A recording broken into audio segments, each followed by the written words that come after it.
I'm not sure if this would be considered a hot take or not, but the Dandysworld fandom has a huge issue with not acknowledging anything about a toon unless it's outright stated and not being able to read between the lines at all. If it's not outright mentioned and it's only implied, you'll most likely never hear about that part of a toon, personality-wise, or anything. Because for some reason, the fandom seems to need everything to be spelled out for them.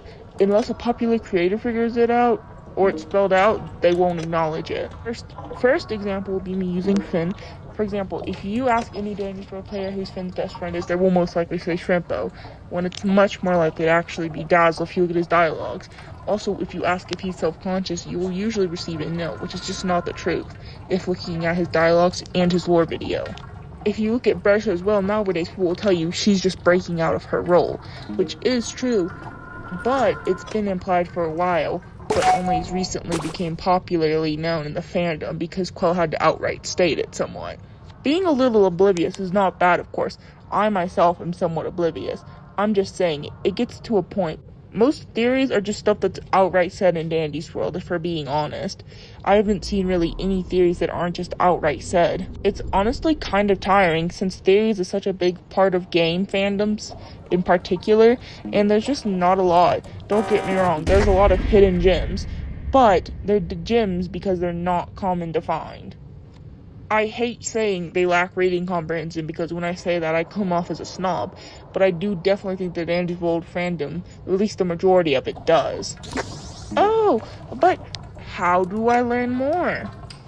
Well, a good start is taking a good look at the wiki and looking at all the toons' dialogues. You can find a lot about their personalities, and if you write it down or even just look at it if you have good memory, you should be able to find quite a lot about the toons themselves that you might not have known before or realized.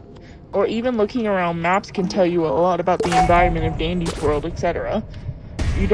Luckily, Dandysworld isn't one of the games where you need the Discord to be in the Discord server to learn more about the lore. If just looking around the maps or looking at the wiki dialogues can tell you so much that I feel like a lot of people just ignore in the game, and it's kind of aggravating. I feel like Dandysworld has quite a bit to offer, but people just ignore it, and it kind of makes me upset. Because, honestly, I feel like there's so much we're missing out on. Do not get me wrong. I love the animation, memes, etc. I think that's amazing. In fact, that's one of my favorite parts of being in a fandom space.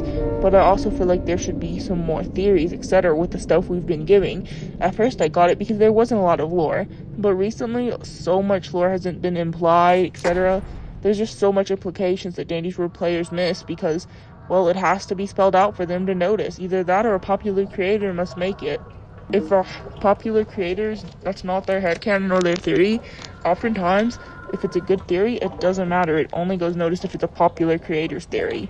And it's really aggravating to see the Dandysworld fandom miss out on so many gems. Overall, I think the Dandysworld fandom is a pretty great fandom, to be honest. I do just really wish that people paid attention more.